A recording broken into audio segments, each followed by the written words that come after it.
Hello, hello, hello, and welcome back to the IBS Freedom Podcast. I am joined by Amy Holland Camp, to the R to the D, and I am pleased to report we're talking fat-soluble vitamins and their associated minerals today, so strap in for a good conversation. Amy, it's good to be back. We were, unbeknownst to all of you, we were on hiatus, on vacation for a couple of weeks because I peaced out and visited family in Buffalo, New York for a few weeks, so we're very excited to be back in action. We were going through withdrawals, not having Amy and Nikki time for a few weeks. So it's good to see your face, Amy. And where shall we begin?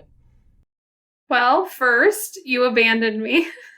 So we're going to need to talk that out. Okay.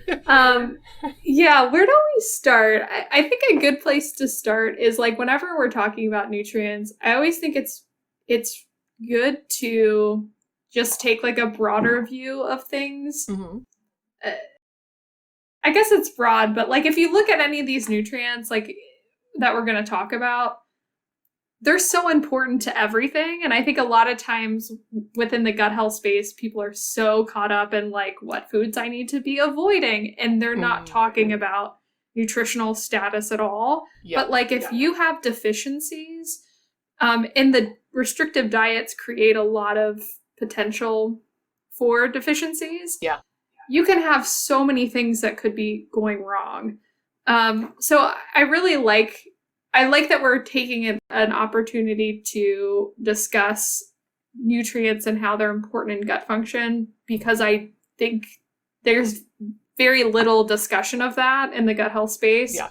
I mean, outside of maybe just like general stuff, but I think it's really, really crucial to change how people are speaking about nutrition as a whole in the gut health space. And the fact that we can talk a little bit deeper about some of these nutrients, I think is important. Yeah. No, and I think that's a really good place to start because it's almost, I'm going to go there. I'm going to say this is almost a similar conversation to hormones. Whenever we talk about thyroid hormone or estrogen or testosterone, like hormones interact with every single cell of your body, period. So hormone pun not intended actually.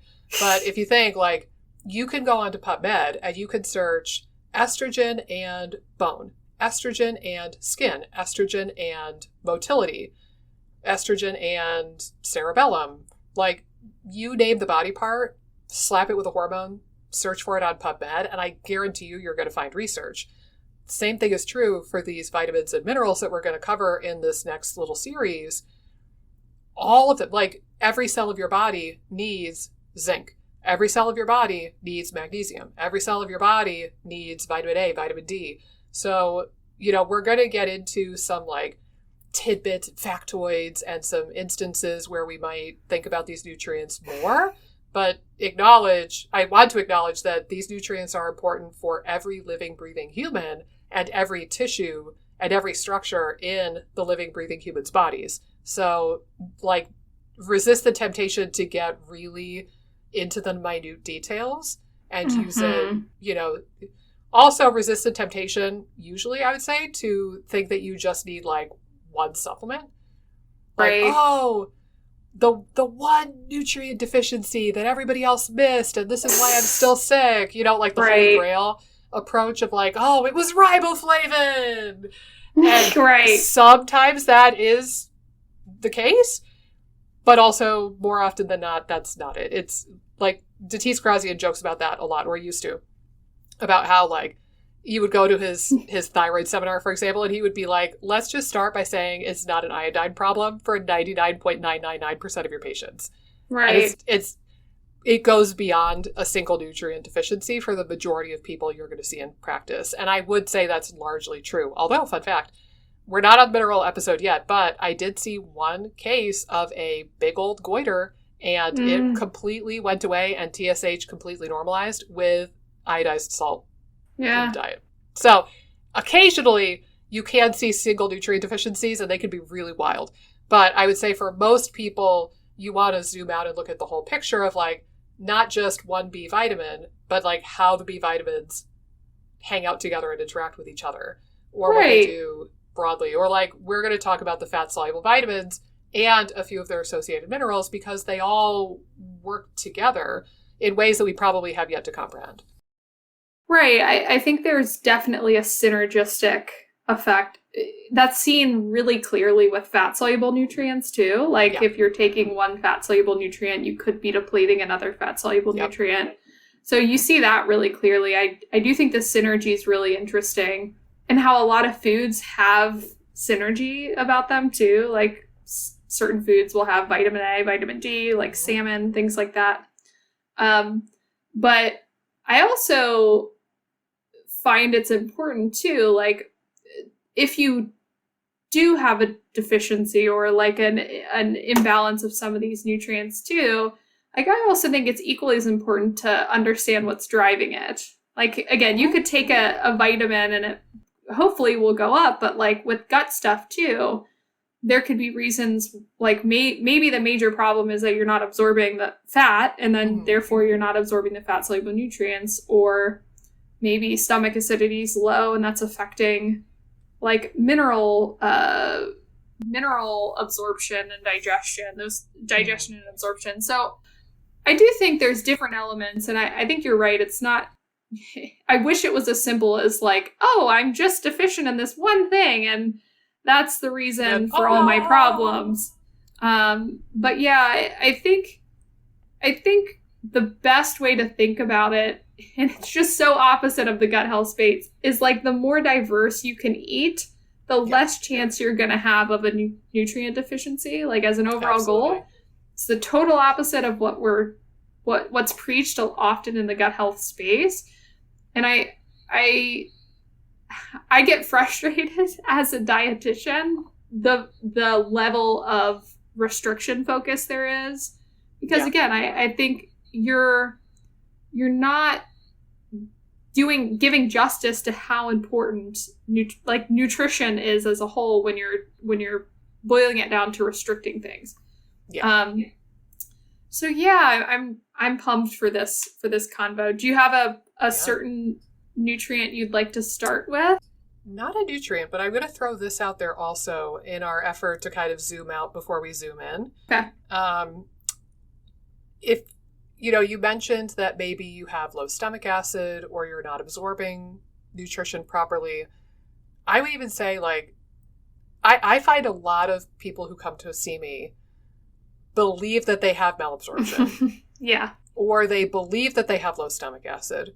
But then when we dig a bit deeper, especially if we have them like do more food diary work, we find that no, it's just that you're not taking in what you thought you were taking in. And I because we've been texting about this, but for everybody listening, we've been texting a lot about iron lately, because both of us found, hopefully I'm okay to share this, both of us found that our ferritin was subpar, both I think in the 30s.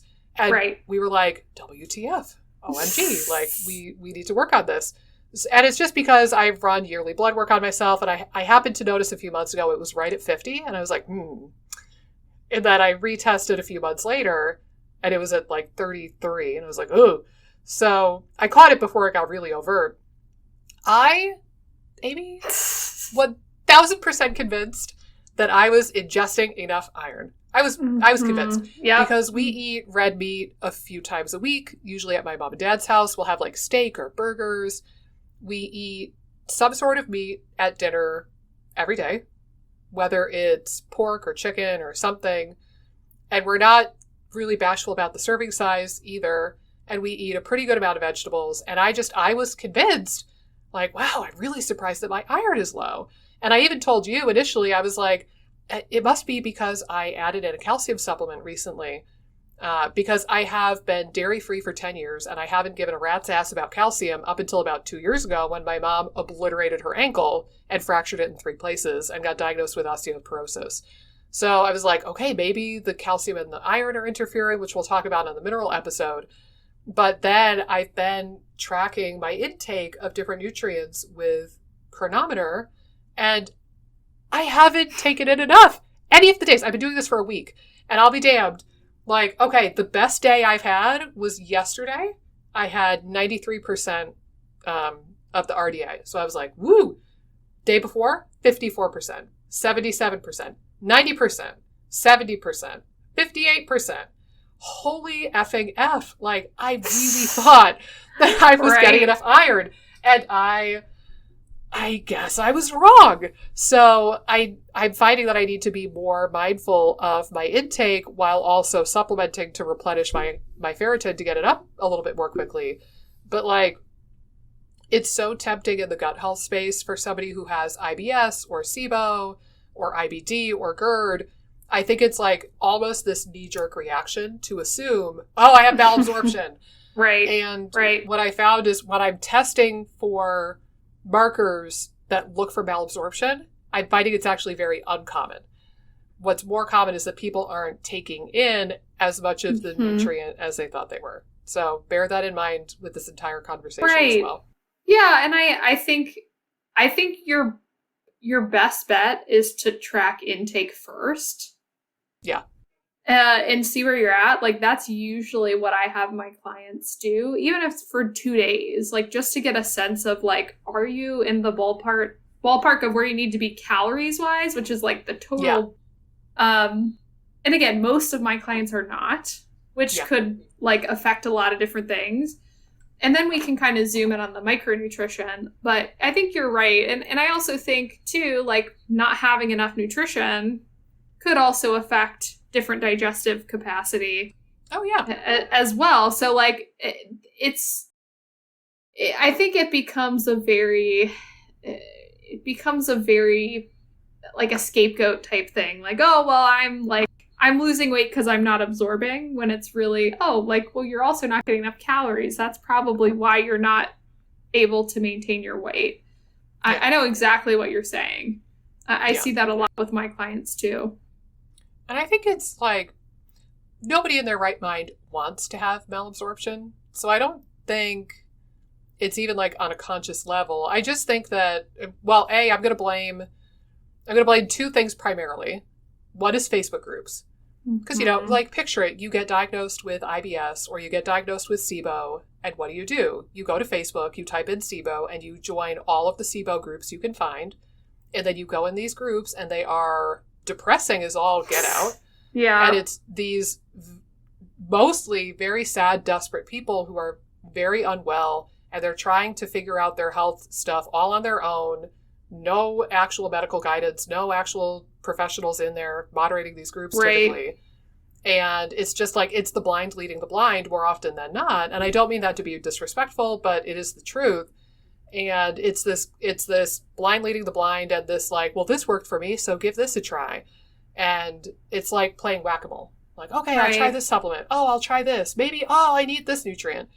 And I think that it's like an echo chamber where people talk about malabsorption, and like, who knows who was the first person to post about malabsorption in a SIBO group on the internet. Right. But once it was posted once, everybody's looking for the diagnosis or the illness or the one holy grail thing that's holding them back. Right. And like, they want to find out what's wrong with them. And I'm using air quotes if you're listening with audio only. They want to find out what's wrong with them so they can fix it.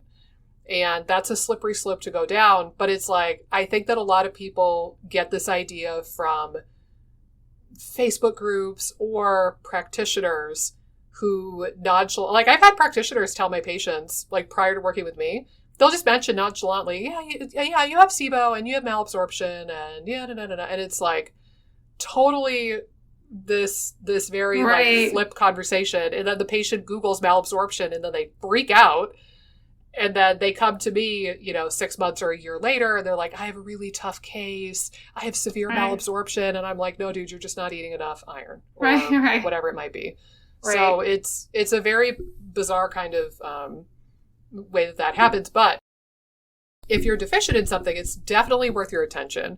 And again, we'll talk a little bit about like the relevance of some of these individual nutrients, but keep in mind that overall nutrition is going to be your best bet for combating anything in the next 3 episodes.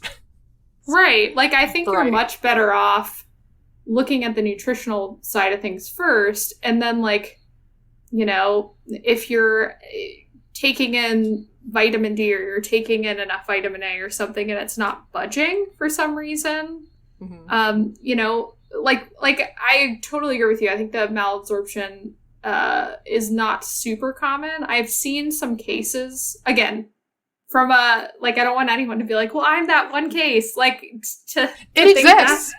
Right. It does exist. I'm thinking of a couple clients in particular, and they had more severe fat malabsorption, and it definitely affected some of these fat soluble nutrients. But like, again, I wouldn't ever assume that. I definitely would see what your labs say. And again, you're still better off seeing that you're getting enough nutrition in. That's always like a key foundational step, because it's so important regardless. And then, exploring if there's any other issues that's preventing the actual absorption. That would be something to maybe address at a later date if you weren't getting the outcomes based on the nutrition you're putting in. Yeah. Okay. Well, let's talk about nutrients. But first, I want to acknowledge we are recording this in mid-July, and you look like you're bundled up for Alaska. You have on the fuzziest, thickest, it's really fleecy looking jacket, and it's cracking me up because for once in my life, I'm wearing a t-shirt. I have a heating pad on my lap, but still, like, I'm in a t-shirt. I'm just cracking up looking at you because you look like you're like ready to go to the Alps. Well, I'm ready for anything, Nikki. I don't know if you knew that, but my husband likes to keep our air very cold in the summer. So usually I will either have a blanket, like I have an office blanket up here, or sometimes I'll throw on a little sweater. But this is super cozy. It looks very cozy. But I wanted to acknowledge that you look like you could go for a hike on Everest. Well, maybe I could. Maybe you will. Just not all the way up to the top. I don't want to risk my life. Yeah, that's fair. Not on the to-do list. No. All right. Well, let me ask, which nutrient shall we start with? I think, so I'll propose that we pair up vitamin D and magnesium, vitamin A and zinc, and then we can weigh in with vitamin E and vitamin K, although admittedly I'm a little bit less versed on those two nutrients, so I might kick those two to you a bit more than the other four. But which would you like to start with, D or A? I think I'd like to start with A, and here's why. Okay. I think I'd like to start with A. I'm actually experimenting with A myself personally. So I am genetically more prone to vitamin A issues. I forget what the gene is. I should have looked it up. But BCMO? When you look at is that what it is? Yeah, BCMO1. The beta carotene. Right. Yeah. Yep. Okay, so I, had my genetics done with 23andMe, and that lit up like a Christmas tree. Like, everyone was like, red, red, red, like the worst possible scenario for vitamin A stuff. So it's like an area that I pay attention to, because this particular SNP, it prevents the activation of vitamin A. So like vitamin A, we always think of orange foods. Typically, people are like, oh, carrots have vitamin A because it has beta carotene, which makes it orange. Well, that beta carotene can be converted to the active form of vitamin A. So, but my particular SNPs struggle with that conversion. So they struggle to activate the vitamin A for something that I could use. And I definitely get keratosis pilaris on my arms. So it's kind of like chicken skinny. Like, I don't know how to describe it. They call it's like little bumps, like lots of little bumps, right? Yeah. And that was my biggest thing that I wanted to share too, is that if you want to induce tolerance, as it's called in research studies, which means like helping your immune system tolerate food, microbes, maybe chemical compounds, things like mucus, I don't know, probably everything. But if you want your immune system to chill the F out and not launch an attack against everything in your gut, vitamin A is fantastic for that. Vitamin D is fantastic for that. And short-chain fatty acids, namely butyrate. So those are really important for healing the gut lining if you have leaky gut. And they're very important for teaching your immune system, hey man, you can chill out. Not everything is a threat, right? Like a little annoying, like a very tiny chihuahua who's just barking their head off. And it's like, all right, hey, no, we're going to show you that the world is not going to hurt you. Come here, let's pet you, and I don't know where I'm going with this metaphor, but you. So are you just saying that the Taco Bell Chihuahua just needed some vitamin A and vitamin D? Yes. See, look, that's, again, you heard it here first, folks. Yeah. Yeah, and the other thing, too, is that vitamin A is profoundly anti-inflammatory.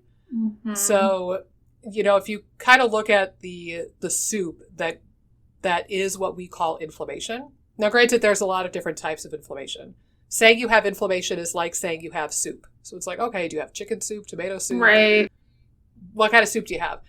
But one of the more commonly problematic types of inflammation, where it's like the immune system is really revved up and there's autoimmunity and you're attacking stuff that you shouldn't be attacking, and there's a lot of inflammatory cytokines or inflammatory molecules signaling to your immune system, Mayday SOS, freak out right now, inhibiting the gene expression that turns on those inflammatory chemicals called cytokines, and telling some of those immune cells, hey man, whoa, shush, slow down, we don't need any more of you. Like, that is something that vitamin A is really wonderful at. If you want to nerd out, it's called STAT3. That's one of the primary genes that I'm talking about. But vitamin A is a wonderful STAT3 inhibitor, as well as things like turmeric and resveratrol and green tea and some of the other anti-inflammatories we think of. But for years now, I've been doing higher dose vitamin A for very short term, like a couple of days, and then tapering people down to a more reasonable dose of like 10,000 IUs or 1,200 IUs a day for the sake of inducing tolerance and getting that really nice anti-inflammatory oomph right at the beginning when we start working together. But I will say I don't recommend doing that without supervision from somebody who knows what they're doing and monitoring blood levels. So I always order, LabCorp has a really nice panel where it's vitamin A and beta carotene in, I forget if it's plasma or serum, but I always check that before I do this with somebody. And that way, sometimes it gives me an idea if they have the BCMO conversion issue. Like, I remember one person, she had, like, I think the top end of the range for beta carotene is like 100, if I remember correctly. And the bottom end of the range for vitamin A is like 20. And I think her vitamin A was like 5 or 9. And her beta carotene was like 400. Like way above and way below. And I saw that pattern. It was like, okay, this explains this. So we didn't even need 23andMe for that person. Right. But I always check it because if I'm thinking about doing high dose vitamin A for a couple days, it's kind of a liability thing. Like, I want to cover my butt and I want to make sure that it's safe to do that. If I were to test somebody and say they're already at like the 90th percentile for vitamin A, I don't want to take a risk giving them a high dose and then making them go into full-blown toxicity and then dealing with the repercussions of that. Granted, if you discontinue the vitamin A, the symptoms will go away. But I always check to make sure, and I'm comfortable doing that if they're at like the 50th percentile or lower. And I do find when I test for it, most people are in that kind of bottom 50th percentile when I test for vitamin A. So for what it's worth, no, that's a great point. I think it's interesting. I remember in dietetic school feeling very nervous about active vitamin A. Mm-hmm. A lot of like the more conventional dietetics, I think, are very freaked out by vitamin A, like active vitamin A. They would be like, no, there's like risks of toxicity. And again, like there's certainly risks with every nutrient, but like for some reason they're very like focused on the vitamin A issue. Yeah. And maybe because there's kind of well-documented cases of toxicity. But it was always interesting to me how intense they were about it. But I think, there's a lot of people that have deficiencies in vitamin A too. Yeah. And I think it takes someone that's going to be able to look at labs clinically and be able to say, like, you're going to benefit from this. I would have been really curious at the time I had, especially in the past when I was having all major gut issues in the past when I had really orange hands.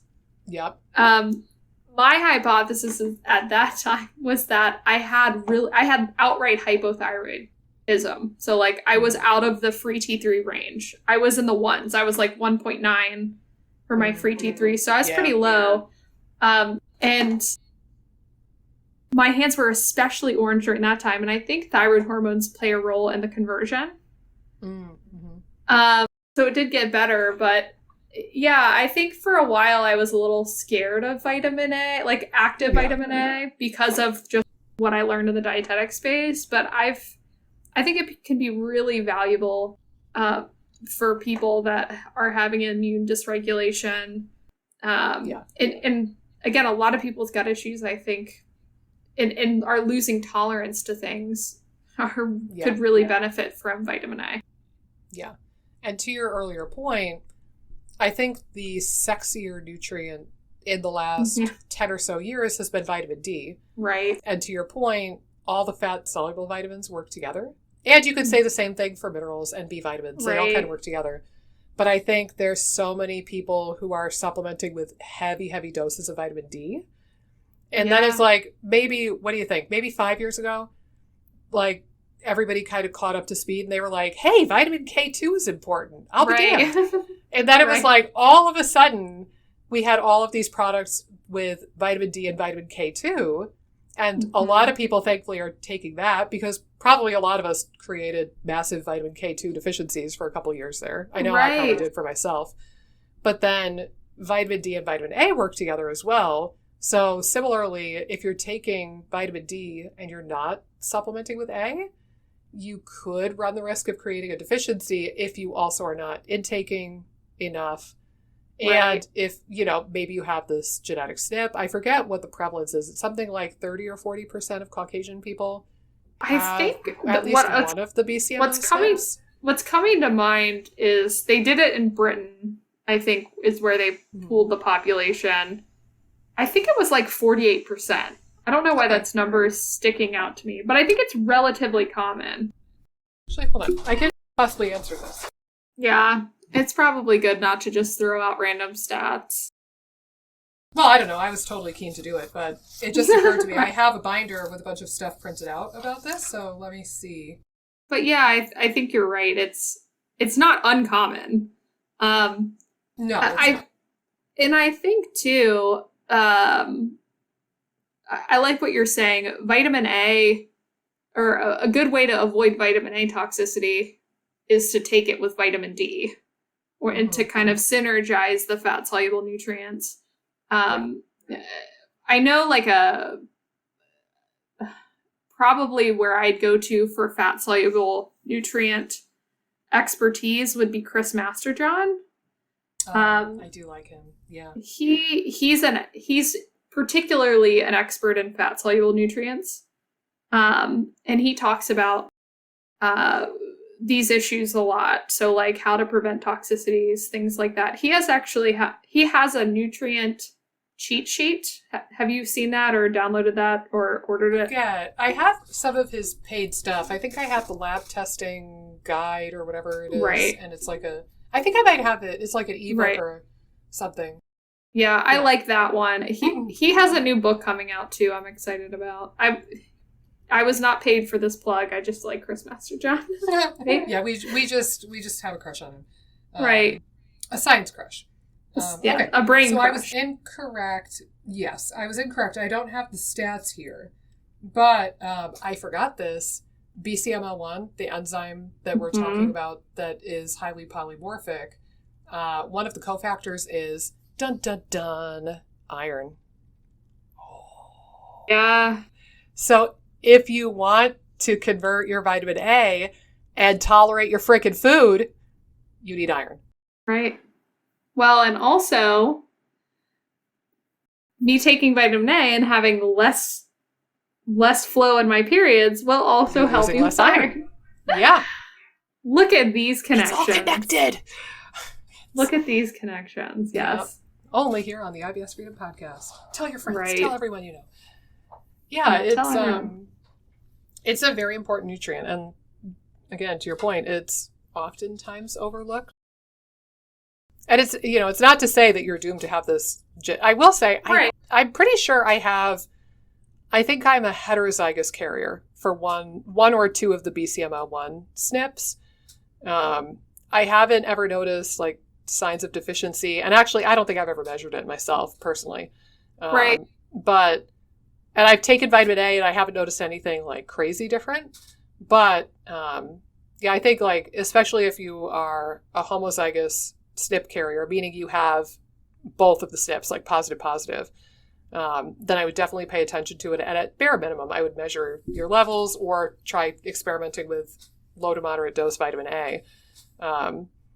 But yeah, always with genetic stuff, go based off your symptoms, not just the SNPs. Right. Right. Good point. Likewise, I'm a homozygous carrier for CBS, which theoretically means that I'm not going to tolerate sulfur compounds very well. But I can take a truckload of glutathione and a truckload of alpha-lipoic acid and NAC, and I'm fine. So it's not always purely genetic what we're dealing with here, but it can be helpful to understand the BCMO piece of it. Right, I agree. Yeah. I think I'm a CBS heterozygous. Like I have some stuff there, but nothing like major, but I tolerate sulfur fine. Yeah. Too. Yeah. Then I wouldn't worry about it. Yeah, but I think you're right. It's always better to clue in on how you're feeling.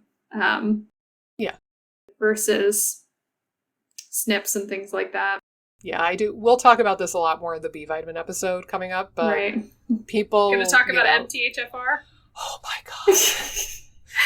Yes, we're going to... Opening that can of worms. Oh, goodness. Yeah, it's going to be It's going to be a real conversation when we get to the MTHFR discussion. Right. I was going to say, if I had $1 for every time I heard, and I have MTHFR, like, as something that we really need to pay attention to. And again, like, it's a small factor, but I think, again, like, that's so nutrient dependent, too. Like, if that is going to play a role, and it's really common. Like, I think people kind of are like, I'm the exception. Crazy. Oh, no. No, I'll tell you this is the B vitamin episode too. So I went through a brief stint where I was very enchanted by the genetic thing. Yeah. And I like took some classes and it was really fascinating. And I started having a lot of people run like a 23andMe or something similar. Right. And I was getting to know a lot of these SNPs. And while it was deeply fascinating, I also noticed that when I tried to develop protocols off of that information, I wasn't getting like wow results so much. Right. But I went through a phase where I probably had looked at the SNP information for like 40 or 50 patients. I kid you not. One person did not have MTHFR. Yeah. One person. And she happens to be one of my more, I don't want to say difficult, but like we have not made a ton of progress working together. Right.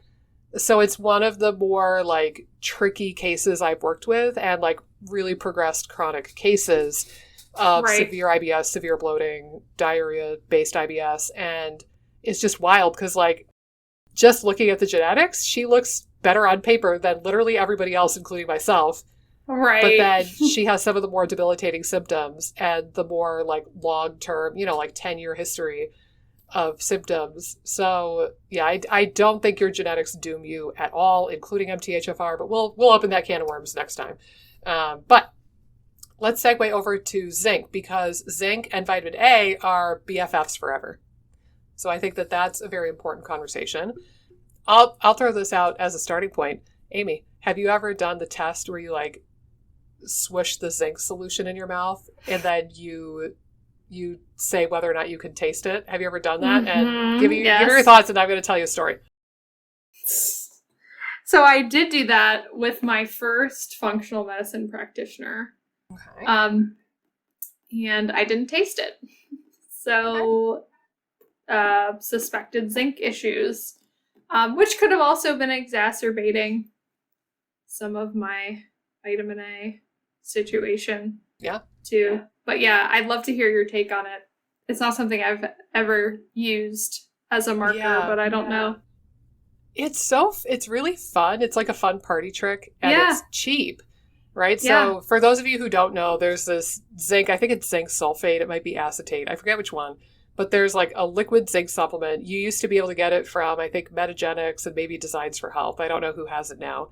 But you take like a little, couple ml of this liquid, and you're supposed to roll it around in your mouth for about 10 seconds, and then you can spit it out or swallow it, and you're supposed to report if you can taste it. And I remember it was the IFM GI class that I went to in, I think, 2011. And this was like at the height of all my gut squirreliness and like diarrhea and bloating and food intolerances. I was doing like basically AIP without calling it AIP and restricting my diet a lot. And I had just come off of not 1, but 7 years of hormonal oral birth control pills. I had an irregular cycle as a teen, and I was told, here, this will fix it. Cliff notes, did not fix it. Yeah. Like, it just band-aided the symptom. But, and hormonal birth control pills deplete you of everything, but namely zinc, your B vitamins, I think calcium and magnesium, if I remember correctly. Definitely magnesium. Yep. So it like wipes everything out, or it creates a much higher need for those things. So we're at the seminar. It was a seminar of like 500 people, 99% of which were MDs and DOs. And then there was like one other chiropractor, me, and like 3 acupuncturists or something. And so it's very MD heavy. And they went around to all of the 500 people, and they handed out these little shot glass cups of the zinc solution, and they didn't tell us anything about it. And they gave us instructions, and they were like, okay, who here tasted nothing? You think we gave you water? I raised my hand, and probably 30 to 50% of the room raised their hand. They were like, all right, how many of you tasted a little bit of something, but you can't quite put your finger on it? It wasn't that, it was kind of weird, but it wasn't bad. Maybe like 20, 30% of the room raised their hand. And then they said, all right, how many of you hope we never give that to you again? Because it was so disgusting and you never want to taste that stuff again. And the remainder of the room raised their hand. And they were like, okay, people, if you didn't taste anything, holy crap, you need zinc. I mean, they didn't say that at the IFM. Right. But you get the idea. They were like, whoa, boy, you need zinc. And the people who tasted a little bit of something, you're probably kind of iffy. Just go eat some oysters. And the people who were good, you're good. It should taste gross. And I thought, that is the biggest load of horse shit I've ever heard in my entire life. Absolutely not. No. So I went home, but I thought about it a little bit, right? Right. And I went home, and I kind of pondered it, and I got another bottle of the stuff, and I tried it. Sure as heck, I couldn't taste the stuff. So I was like, all right, fine. And I remember this might have been one turning point for me, honestly. I remember at the point where I was doing more gut healing work, like the stuff that really stuck with me. Right. I did antimicrobials. I killed my parasites from the creek water. And, I was doing the antimicrobial stuff. I was doing the leaky gut stuff. But I also incorporated this like antioxidant supplement that happened to have quite a lot of zinc in it. And some combination of all of those together for several months was the turning point for me in my gut health. Mm-hmm. And then I didn't think much about the zinc challenge test until later on, but it was probably a few months after that. I got a bottle to have like in my office to use with patients, and I tasted it. It's gross. Yeah. Like now I taste it. So right. From an N=1, I felt like it was accurate for me. Okay. I've looked at some research studies that basically refute it. And I know some colleagues of mine who are like, I can't believe you would use that test. It's not accurate, Yeah. And it's like, I don't know, man. It seemed to be accurate for me. Right. My experience of it. I've had that happen with some patients. Not everybody. But if you don't taste it at the bare minimum, I'm going to be suspicious of zinc. And it's worth either getting your ass on a multivitamin that has zinc or maybe even doing a zinc supplement for a short period of time, especially if you have a history of, again, oral hormonal birth control pills, which I did. And I think that it was a combination of that and the fact that I was a vegetarian for 12 years. From the age of 11 to 22, I was a vegetarian. And, so if you think about foods that are high in zinc, beef, lamb, like red meat, which I didn't eat. I want to say pork, but I think that's selenium, not zinc. Maybe off the top of your head. And then like bivalves have a lot of zinc, but I was also like a cheap college student or grad student. And like, I'm not going to go to the store and buy oysters and clams on the regular. I'm just going to eat those when I'm home visiting my parents, and they pay for it at that point in my life. So I wasn't getting a lot of mollusks or seafood. I sure as heck wasn't taking a zinc supplement. So I think between being a vegetarian and also being on hormonal birth control pills, I think that my zinc was probably at like rock bottom for a lot of years, and I didn't know. Yeah. I think I think being vegetarian definitely puts you at risk for different things. And I think zinc's a major one. Yeah. And I think, too, even if you're not eating red meat relatively regularly, or again, like some oysters, things like that, mussels, which again, most people aren't eating on the reg. I would, for the record, like I would eat those every day of my life. I will eat anything that came out of the ocean. But, it's just not something you're always buying when you're on a budget and you're a college student. Right. Well, I think if you lived like close to the ocean too, and they're more widely available, it might make sense to eat more often. But I would say most people aren't eating like mussels and clams like on a weekly basis. I would say more power to you if you want to do that, because again, they're super healthy. Well, I don't know. Now the older I get, the more I'm concerned about the microplastics and all the chemicals that are in. That's another topic for another day. My God. Right. But I would eat mollusks every day of the week. Yeah, and I think, same thing would go with vitamin A too. Like if you do have the SNP that we were talking about earlier, and you can't convert beta carotene into vitamin A, like if you're not getting it from animal foods, you're probably not going to get tons from the plant foods, or there could be an issue with converting it from the plant foods.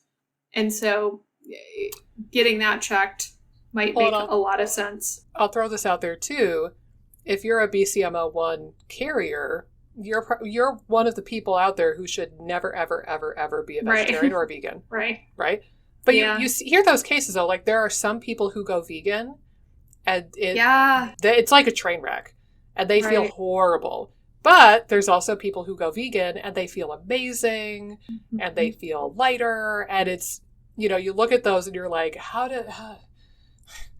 you're both the same species, you're both humans. How does this work out? But if somebody like you with the BCMO1 SNPs and this history of like, vitamin A deficiency symptoms and the orange palms or the orange feet, like you could eat all the butternut squash on planet Earth and theoretically not make enough actual vitamin A. So you becoming a vegetarian versus me becoming a vegetarian could be completely different stories. So it's, I do think that was one useful tidbit from my brief hiatus into 23andMe. Right, for sure. SNPs is like that kind of stuff that is really valuable to know. So, do you know Denise Minger? Yeah. Oh God, what's the name of her book? Shoot. Oh, I like her. I have it on my shelf. Death by Food Pyramid. Yes. Right? Yep. And she has she's hilarious. If you ever go to her blog, I think she had a blog. I think it was called like Raw Vegan SOS. But I think it's just Raw SOS. Let me find it so we can tell people. But continue. But she talks about this a lot too, because she used to be raw vegan. And I think she brings up that gene a lot when she's talking about who should and shouldn't go, or who might react better to vegan compared to other people. Is it raw? It was rawfoodsos.com, okay. But now that URL redirects to deniseminger.com. Okay. Yeah. Yeah. And it looks like she kind of goes on hiatus. Yeah. More power to you, man. I mean, you've contributed so much. But yeah, it looks like her last article was 2017.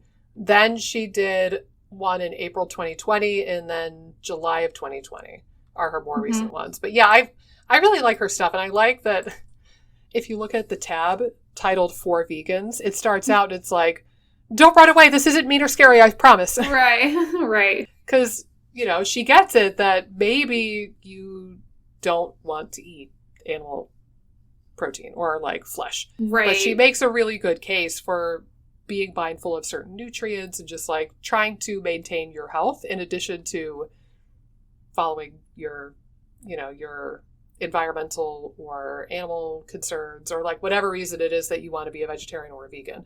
So right. I think she has good balance to her content. Yeah, I love her content too because she's she was like an English major. She's more into kind of like journalism type stuff. Like she's not like a health and wellness provider. So I find that her writing's really funny. Like she has a really good voice. Like sometimes when you're reading stuff, there's like no real voice, but like when I read her stuff, I'll like laugh. Like I'm laughing in like intense stuff. Go ahead. Yeah, no, I know exactly what you mean, and that's part of why I like her stuff too. But I'm going to say a controversial thing, and I don't mean to make enemies, but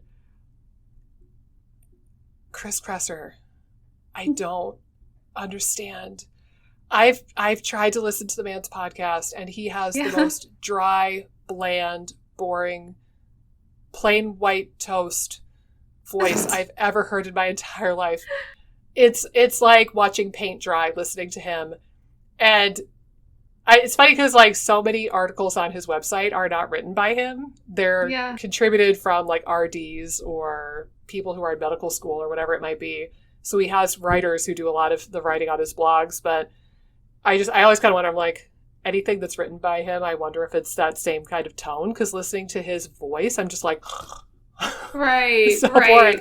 He's very knowledgeable, so I feel terrible saying that. But I remember back in like 2012 when he was all the rage, or like 2013 when he was all the rage, and I was going to like paleo meetup groups, and people would talk about him, and then I was like, yeah, I'll check out his podcast. And I listened to one episode, and I was like, I can't do it.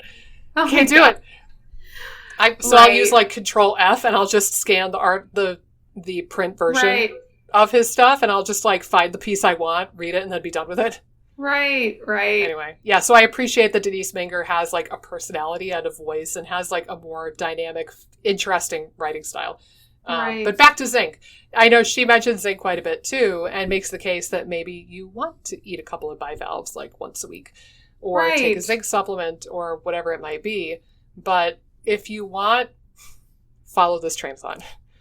If you want vitamin A to work, you're going to need zinc. If you want vitamin D to work, you're going to need vitamin A. If you want vitamin, and you could keep following it down, like, magnesium, and then, I don't even know, calcium. Like, it's all this big spider web of stuff. But certainly, zinc can be useful for that induction of tolerance for the reason because it hangs out with vitamin A and it does a lot of stuff with vitamin A. And I think it has its own kind of claims to fame, like zinc for the immune system. Oh my God, when COVID started, all the zinc flew off the shelves like crazy. Especially neutrophils, which are your most abundant white blood cell. When you look at like a CBC, your neutrophils are like 60% of your white count. And neutrophils in particular seem like they really need a lot of zinc, as well as the lymphocytes, which is your next most large chunk of your immune system. Right. Yeah. And I think, again, like, I think of vitamin A and zinc as being super beneficial and nourishing to the gut lining.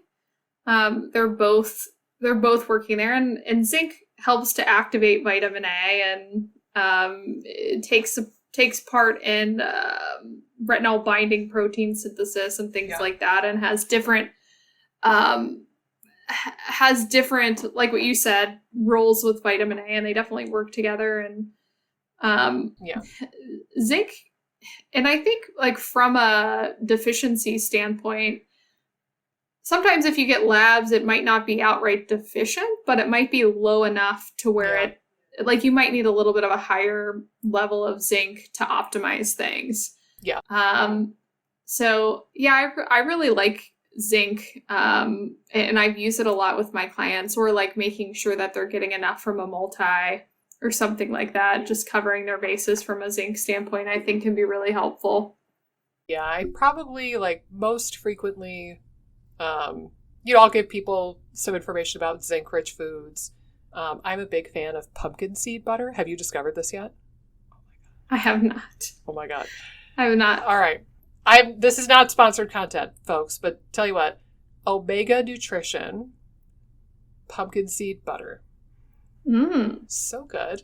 So good. I keep one in the fridge here, and what I do, so it's very roasty toasty. It's not like, have like peanut butter and cashew butter and sunflower seed butter all have a little bit of sweetness to them.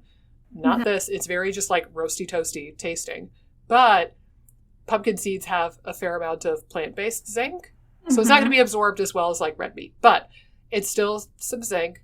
And it's delicious. And I will frequently smear a little bit of that on like a piece of dark chocolate. And then I tell myself it's like a healthy peanut butter cup. I Feel free to steal that. I just told a patient about that yesterday. Or no, a patient told me yesterday that she got the pumpkin seed butter and she was like, it's delicious. So nice. Yeah, so it's funny. I just talked about that yesterday. But I'll mention 2 more things with zinc real quick, which is we'll talk about this with the mineral episode. Absorption gets real squirrely when we talk about minerals because everything competes with everything else. Yeah, right. Swear to God. So like calcium and zinc can interfere with each other's absorption. Iron and zinc can interfere with each other's absorption. Copper and zinc interfere with each other's absorption. And randomly, I told Amy I busted out a textbook just so I had some fun quotable stuff here.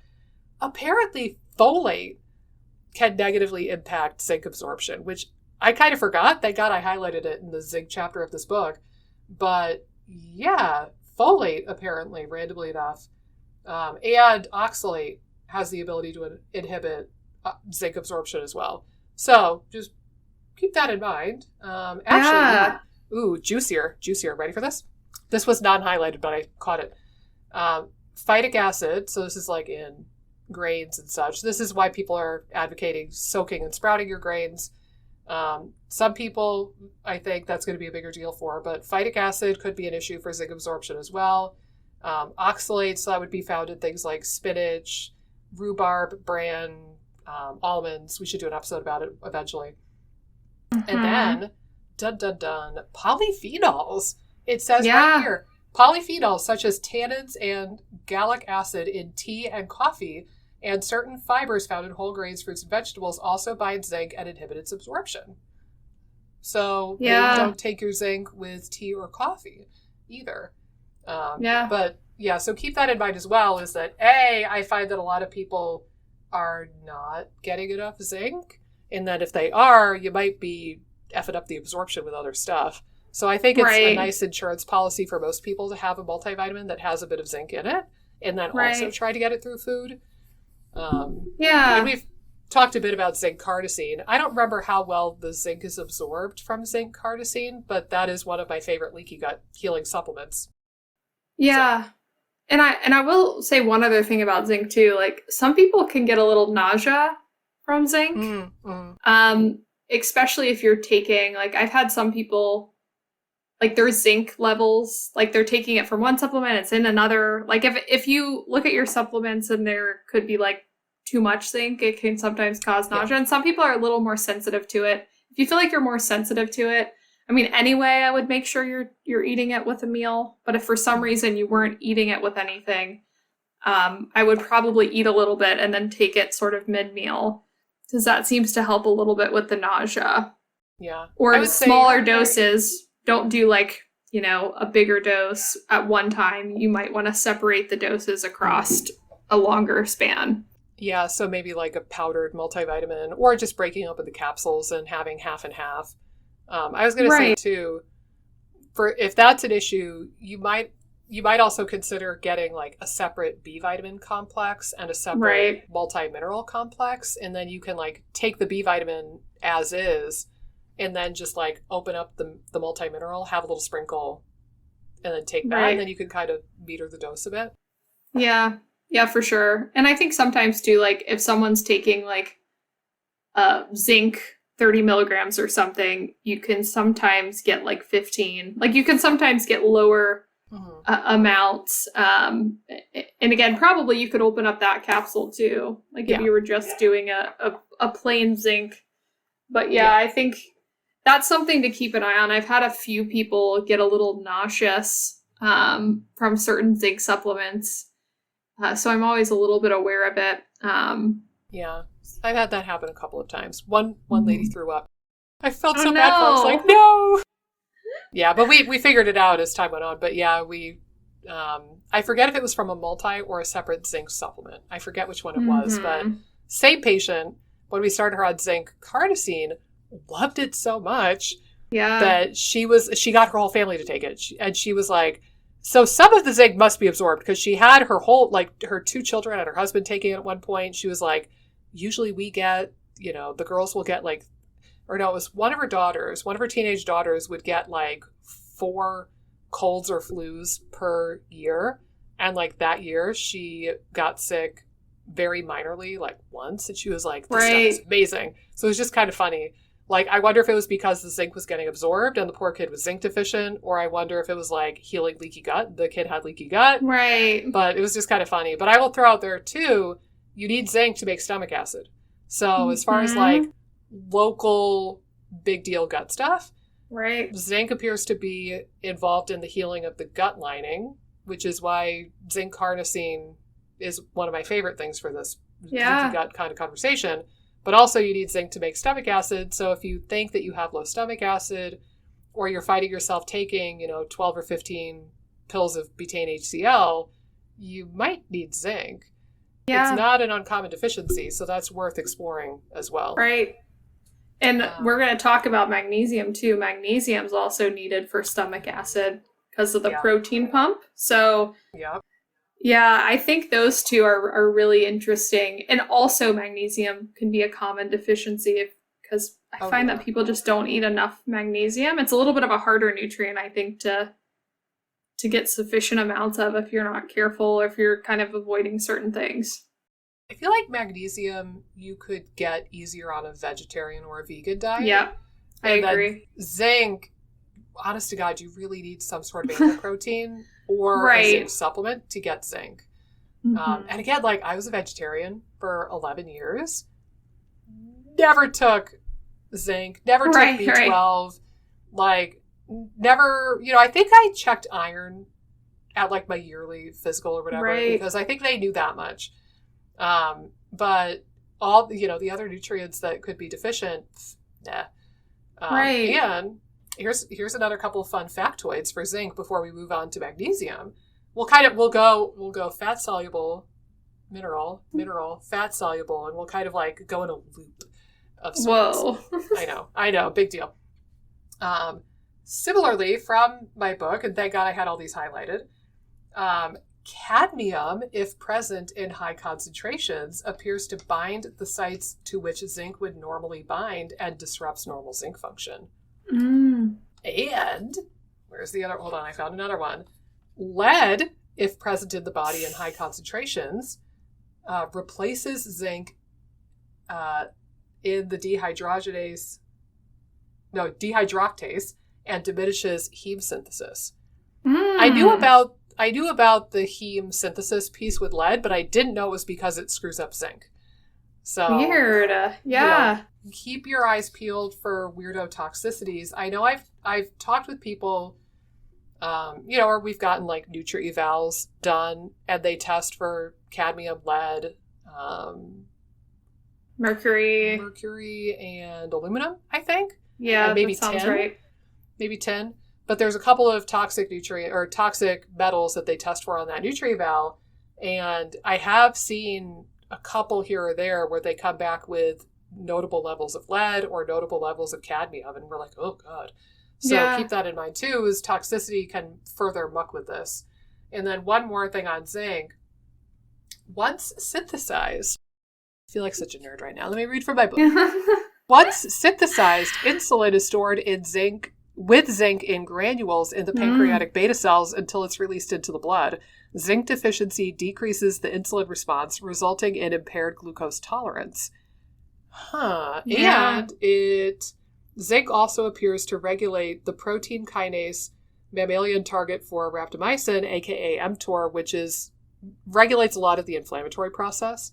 So very fascinating for anybody who has inflammation if mTOR is involved, but also it's just kind of funny because, like, what is the one mineral that people think for blood sugar management, chromium.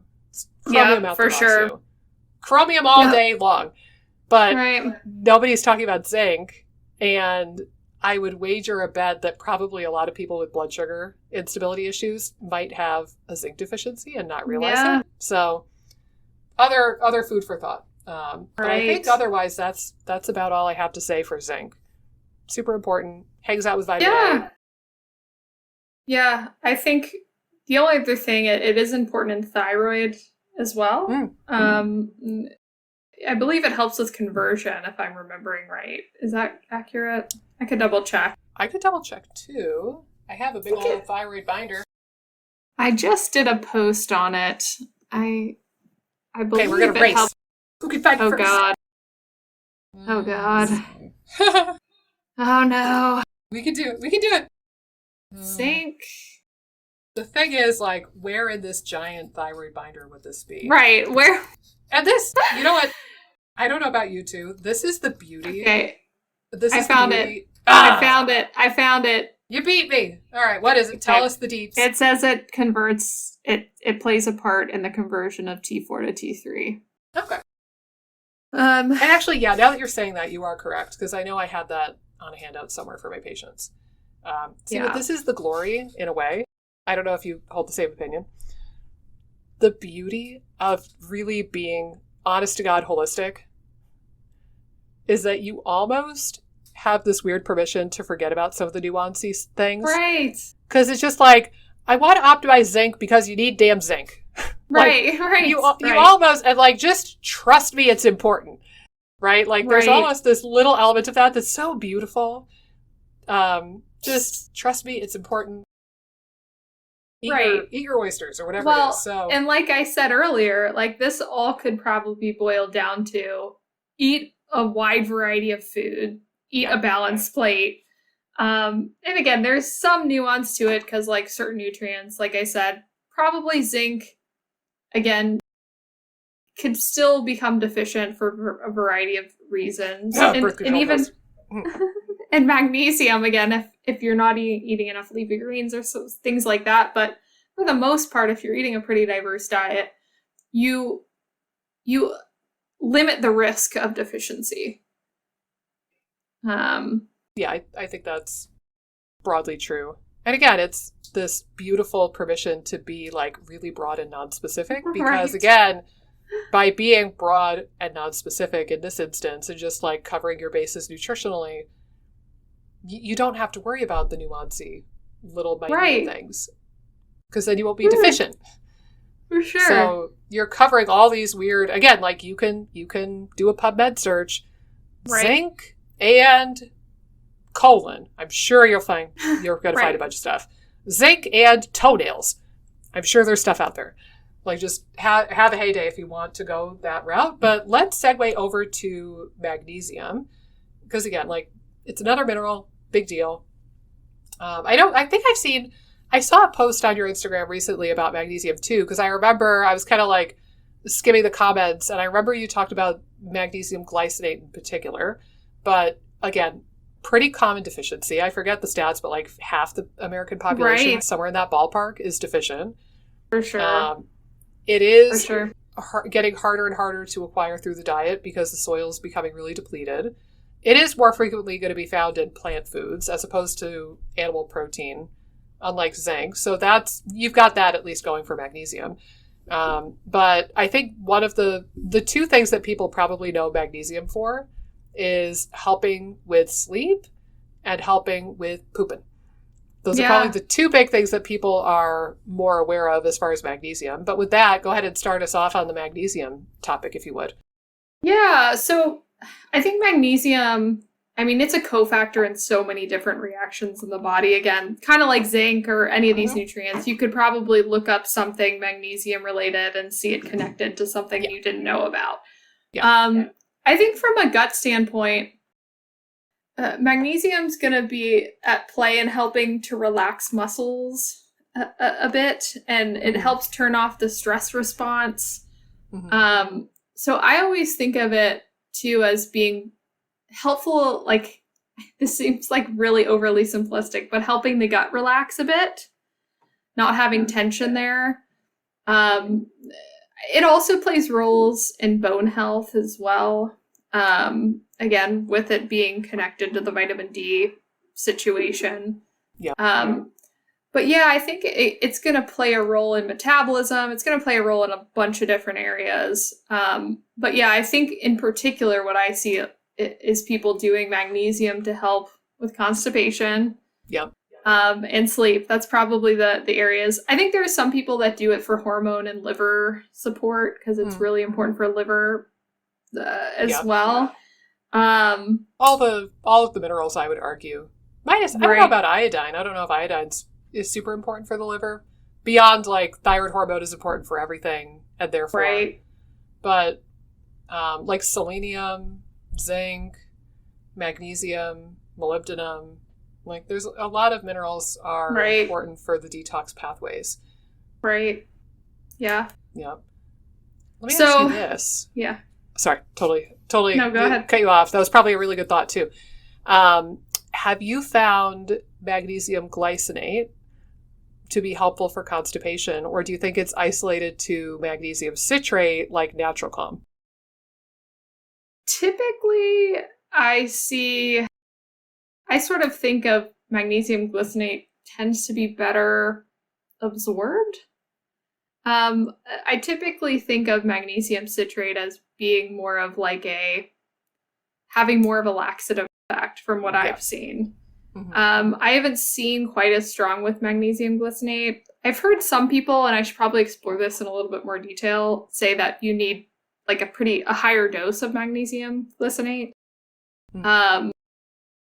And again, I haven't sussed through all the reasons why, but I've had some like other dietitians say you need a pretty high dose of magnesium glycinate in comparison to other forms.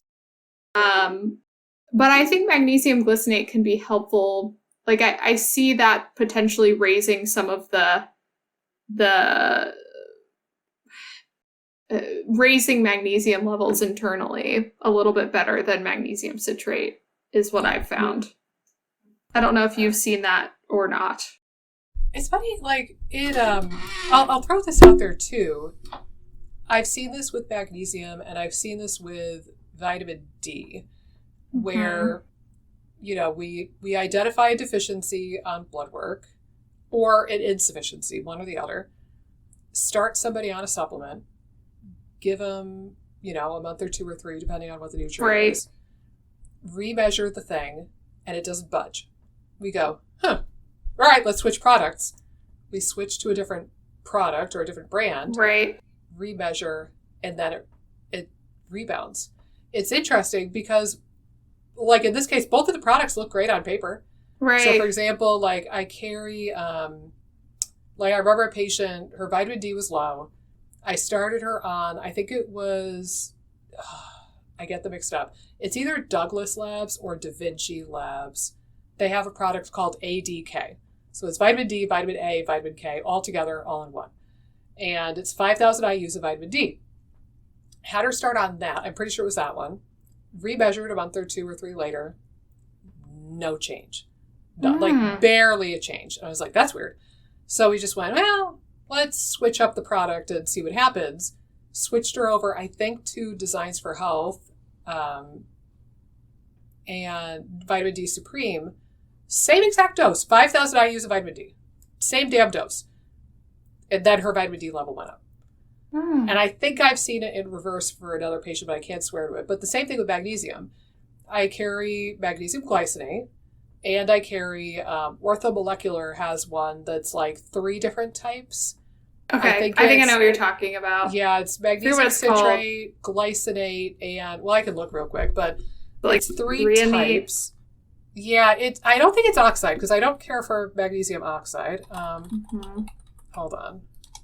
Orthomolecular magnesium. What is the name of it? Reacted magnesium. That's the name of it. So similarly, I've had patients where I start them on magnesium glycinate, remeasure, no change, switch them to this one, and then we get a change. And I've seen it in reverse where I start supplementing because then, after it happens one time, I'm like, oh, okay, this is the better supplement. Right. So then I just start using that one instead. And then I find that I go back to, so it's so bizarre. I really don't know if there is a better absorbed and a worse absorbed version of any vitamin or mineral. I think it might just be bio-individual and we don't really know yet. But to answer the previous question, it is dimagnesium malate, magnesium citrate, and magnesium lysate glycinate chelate is what that one is from Orthomolecular. But it's so odd. And because of this, I have some patients who, like, you could take their magnesium glycinate from their cold dead hands. And I have other people who could take the reacted magnesium from their cold dead hands. Right. And they're not giving it up. And it's just very interesting how it seems to be somewhat individual for the person. But you literally cannot figure that out until you try them and see what happens. Yeah. I think that's a good point. I mean, I think there's so much we don't know. Yeah. About bio-individuality and things like that. So that's all right, guys, that's the end of the podcast. See you later. We don't know. I also am getting very hot, so give me a second. I'm going to take off this parka. It's getting hot in here, so take off all your clothes. Oh my gosh. Okay, that feels better. That's all I know, people. That's all you get from me. You just missed my song, Amy. You missed it. Well, I heard like whispers of it. Oh, good. I'm glad you enjoyed. All right, now we're both in t-shirts. We're rocking. Yes, and we're both wearing blue. Look at that. Twins. This was not coordinated, people. Okay, so magnesium, back to the conversation. Remember these days from 3 weeks ago? Oh, I missed you so much. I know. Our little tangents. I know. But yeah, I think magnesium is super important. Again, if you want vitamin D to work well, you're going to want to have some magnesium in the boat with you, whether that comes from a supplement or from your food. Magnesium is usually very underrepresented in multivitamins. Oh, for sure. Like, you'll look at the bottle, it'll be like 2% of the daily value, and you're like, okay. Well, and useless. It's crazy. I think it might be like a powder, like you need a lot more of the powder or something. Yeah. Because it's such a commonly deficient thing. I don't know why it's not in there in full amount. I also wonder if it's because calcium is also very left out of vitamins. Yeah. And I wonder if they leave both of them out because they're so interconnected with each other that it's like, we might as well not give people magnesium if they're not also doing calcium. Right. And you don't know, like, for people who eat dairy, the likelihood of calcium deficiency is going to be lower versus somebody like me who does need to supplement because I haven't eaten dairy in 10 years. So maybe it's a calcium thing. Maybe it's because it would take up so much more of the... There are some multivitamins, like from Pure Encapsulations and Vital Nutrients, that are 6 a day. 6. Oh my God. 6 I know. pills. Don't even get me started on this. It's bad with prenatals because I'm potentially starting to try to have a child. But with prenatals... You're just popping pills all day. It's like, there's some that I really like, but they're 8 caps a day. It's like, I'm not going to take 8 caps a day, especially if like, when there's bees in there, like you can only really take them earlier. Yeah. So. Well, and what's bizarre to me too is that there are other brands, like, okay, my 2 favorite multivitamins, bar none, are both from Seeking Health. They have an optimal multivitamin -1 and the optimal multivitamin methyl 1. Both of them are 1 a day. Right. And you look at the label and they have plenty of all the nutrients. So I just wonder with these other ones, I'm like, what the F are you putting in these? Right. That you fill up 6 or 8 capsules. Right. Clearly it's not necessary because Seeking Health miraculously crammed it all into one freaking capsule. And another one I like is from Thorne and it's a 2 a day. So it's like, all right, what are you people doing if it's 6 or 8 a day? I don't for the life of me understand that. But yeah. No, I agree. It's wild to me. I don't get it either, but yeah, it is underrepresented. It's probably important to make sure your diet's sufficient or to supplement accordingly. And also one other thing about magnesium in terms of vitamin D, we're talking about how like if you're taking too much of just vitamin D, it could lead to more toxicity than if you're pairing things together. Magnesium helps to prevent vitamin D toxicity as well.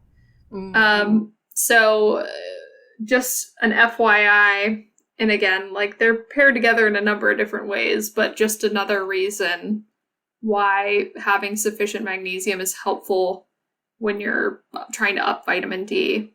Yeah. Well, and to our point earlier too, if you take a boatload of vitamin D, because everybody on the internet says it's so important, and it is, but if you only take vitamin D, like I did for years, I didn't take vitamin K, I didn't take vitamin A, I didn't take magnesium, calcium, all of that, but I was just pumping vitamin D out the wazoo. So I probably also created all of these other deficiencies because I was bringing up this one nutrient in total isolation.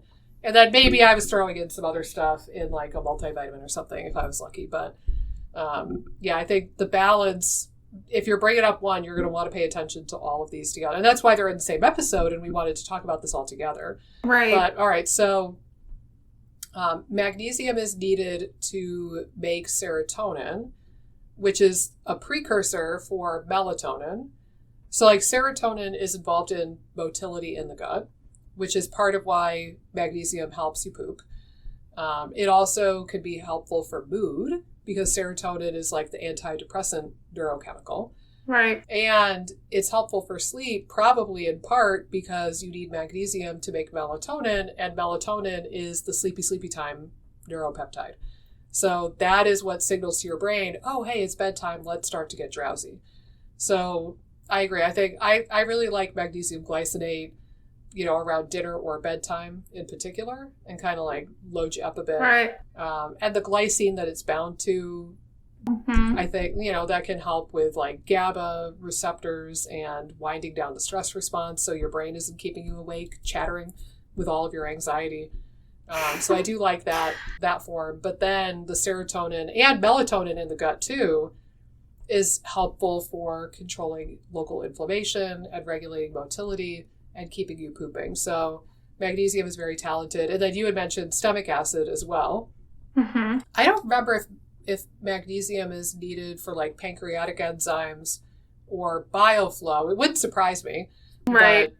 But it wouldn't surprise me if that was a piece of this puzzle as well. And then the muscle relaxation bit, to your point. Yeah. Should we segue into vitamin D? We shall, yes. Lead the way, my darling. Lead the way. Yeah. I think vitamin D's been like the I want to say like centerfold for all the fat soluble. The golden child. Right. Or the golden child for all the fat soluble. Which I think, like, again, vitamin D is great, but you don't want to leave out some of these other guys. And I think most of the time what people are talking about with vitamin D, I mean, I think people understand the immune component at this point, that there's an immune system component. People definitely, I feel like, understand the calcium absorption component. So if you need to absorb, or vitamin D helps with the absorption of calcium. And I think, again, like with vitamin A, it's going to have a major effect at the gut lining and be really anti-inflammatory. I think vitamin D, like everything else, there's a synergy with some of the other fat-soluble nutrients. Like I think K2 can be important in the discussion as well, especially when you're talking about bone health. But yeah, I think it's always interesting to me because it's like the one thing that I feel like a lot of people are taking, like just kind of across the board, like what you were saying before. Like when I look over new clients, like supplements they're taking, it's vitamin D is often in the mix. And but yeah, tell me a little bit about your thoughts on vitamin D. Yeah, I think of it's a very talented vitamin, as they all are, but I usually think about it from the angle of immune health and like immune system function, as far as like warding off infections. And for that matter, we're recording this in 2021. there's more and more data coming out that vitamin D Yeah. serum levels are related to COVID severity or mortality or both. And I've seen some studies, like a more recent one, it was like 800 people who were hospitalized with COVID. And the people who were given vitamin D supplementation when they're in the hospital, so these people are already very sick, they're probably ragingly deficient in vitamin D. And just like as a Hail Mary at the finish line, before they kicked the bucket, they were supplemented with vitamin D versus a placebo, and the decrease in mortality amongst the people who were supplemented last minute with vitamin D was striking. I think it was like a 78% reduction in mortality from COVID. Dang. Yeah. That's and it was wild. like, 800-900 people. So it was a decent enough size. And again, like taking vitamin D for a week is not going to cure a deficiency overnight. But Right. the fact that even like, I forget if it was like a week or 2 weeks, even that little bit of supplementation, after the people had already gotten COVID, they were already hospitalized, they were already very sick, the fact that that prevented deaths in a lot of the cases is like, nuts. Yeah. So it's, not surprising to me at least, but it's great. So, vitamin D is very important for immune system function from the angle of critter patrol, both antiviral. And here's the thing for anybody with SIBO or dysbiosis or candida, vitamin D turns on genes that then tell your body to produce antimicrobial peptides, which are like your own homemade antibiotics. And these are made in all of the epithelial linings, including the gut. So if you want to be able to manage your own critters and you want to get off the damn oregano oil or the berberine and you don't want to be stuck on antimicrobial herbs or rifaximin for the rest of your life, you're going to want some vitamin D, and then that tells those Paneth cells and the immune cells to secrete antimicrobial peptides, and then that helps control your critters, and then you're not at war with your critters so much. So Yeah. I think vitamin A as well, but so I think about it from the stance of like helping your immune system fight off pathogens and critters via those antimicrobial peptides. And it helps the immune system because it dampens inflammation. That same STAT3 gene that I mentioned with vitamin A, vitamin D inhibits that as well. So since the immune system is a big focal point for what we call inflammation, and it's the immune cells that are churning up this inflammatory soup, inhibiting inflammation or inflammatory genes at the immune cell level is really important. So that's a big thing. I was just researching over the weekend even, and it works on inflammation in other ways. So even not as related to the immune system, a lot of people are familiar with NSAIDs. So like ibuprofen, Aleve, they're over-the-counter painkillers, or even there's prescription versions.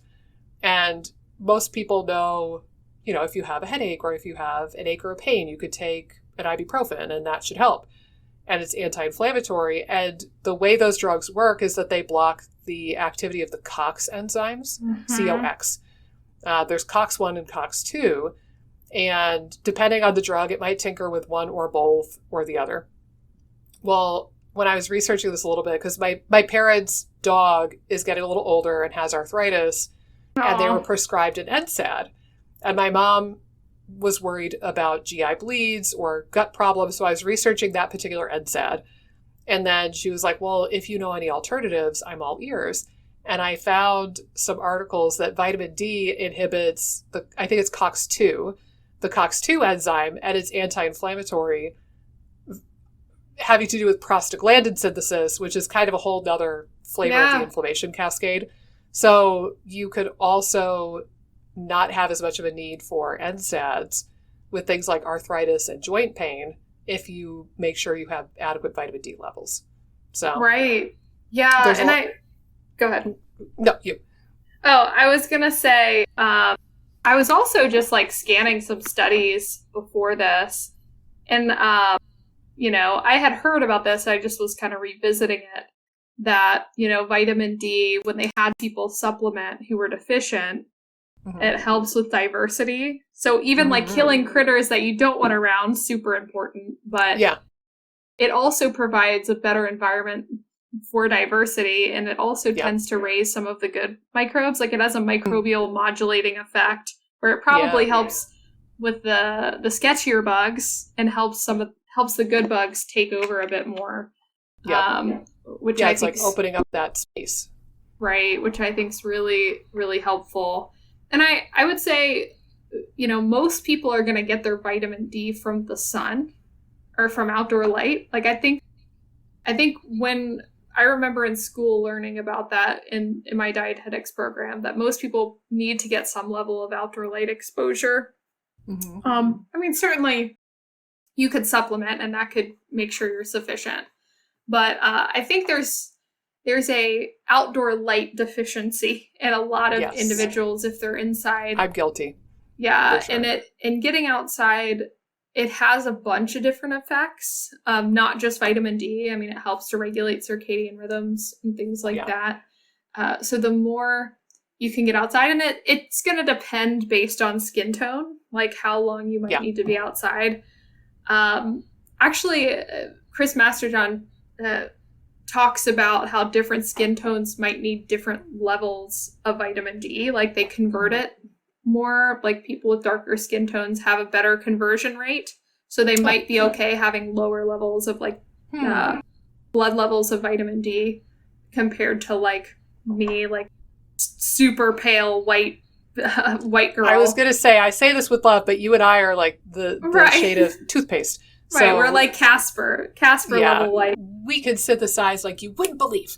Right. So, but I think, we're so into sunscreen. And I always tell my friends, like whenever we're having like a pool day or something, I'm like, I'm damned if I do, damned if I don't, with sunscreen. Because it's like, you want to have some level of unprotected, like unadulterated sun on your skin. There's a line where, it makes sense to put sunscreen on. You don't want to get damaged either. But, if you're constantly putting sunscreen on every time you go outside, that could be preventing vitamin D absorption and negatively affecting that status. But I think, getting outside most days, and even if it's like cloudy, some people are like, well, the sun's not out. Like you're going to get some vitamin D. You can still burn on a cloudy day for sure. So I think that's huge. I mean, you certainly can get vitamin D from your diet too. But I find that most people rely more on sun, from what I remember hearing in my dietetics program, than they do food. Yeah. Well, I think I remember mushrooms might have, 300 or 400 IU or something. Right. And that's worthy of noting too, the RDA for vitamin D is set absurdly low at 400 or 600 IUs per day, which is preposterous. Versus with supplementation, I find a lot of people, the sweet spot is either like 2,000 or 5,000 IUs per day with supplements versus, some people take 10 and get away with 10. But I think like most people, somewhere between 2,000 and 5,000 is pretty reasonable. So, if you, and I've talked to friends even, like one of my best friends, I asked if she was on vitamin D and she said, no, but I take a multivitamin and it says it has 100%. I'm like, how many IU? 400. Yeah, that's not good. Let's get you on some more. So keep that in mind, is that you need more than the label is going to indicate. It's going to look like you're overdosing, but I promise you're not. At least not at the levels I just mentioned, 2,000 or 5,000. And you're not really going to overdose on vitamin D from the sun. I think your body's smart enough to shut that shit down if you do start to overdose from sun exposure. And you'd be a bronze goddess anyway. So at some point, I'd just be red and then turn back to white. I have to just pace myself. Like in the beginning of the season, I have to be careful not to get more than like 20 or 30 minutes. But then once I get a bit of a base tan, I'm pretty okay. And then I can go outside for like an hour with no sunscreen and I just bronze up a bit more. So it's very calculated and very, very tricky. But I hate putting on sunscreen because the hippy dippy natural sunscreen never rubs in. Right. Ever. And I'm not going to put like the phthalates and parabens and crap on my body. So Yeah. I'm always at war with like, all right, do I put on the suntan lotion and look like Casper because it's not rubbing in? Or do I risk it and get like a teeny bit of a burn? Right. Yeah. But For sure. I agree. I think sunshine is the most important. And I'm guilty of that too. I sit on my duff here in this back room with no sun way too much. And I need to get back in the habit of walking on my lunch break. But there's construction out like just a stone's throw away from my office right now. So when I go out, it's all like construction noise and clouds of dust. So I'm like, and I go back in. Also, I'm lazy. Not even going to hide that fact. But yeah, I think I need to get back in the rhythm of getting vitamin D, the sunshine method instead of the pills. But, another couple of thoughts with D is that vitamin D, again, with the anti-inflammatory thing, vitamin D has been shown to reduce CRP, C-reactive protein, by like 25 or 30%. Mm-hmm. So if you have elevated CRP and you want to drop it, take vitamin D and make sure that your levels are good. But then I would argue that I think vitamin D and vitamin A have the potential to help with motility. Because if you think, no tissue in the body likes inflammation. But sure as heck, if there's one thing that hates inflammation the most, it's going to be your nervous system. Right. Neurons have a hard time functioning and doing their job in an inflammatory environment. And the thing that runs the motility show is neurons. Yeah. Or are neurons. So if you want your neurons to be healthy for your gut-brain axis and your vagus nerve and your motility, you're going to want to try to inhibit or control inflammation to the best of your ability. And two of the things that could do that are vitamin A and vitamin D and their associated mineral pals. Right.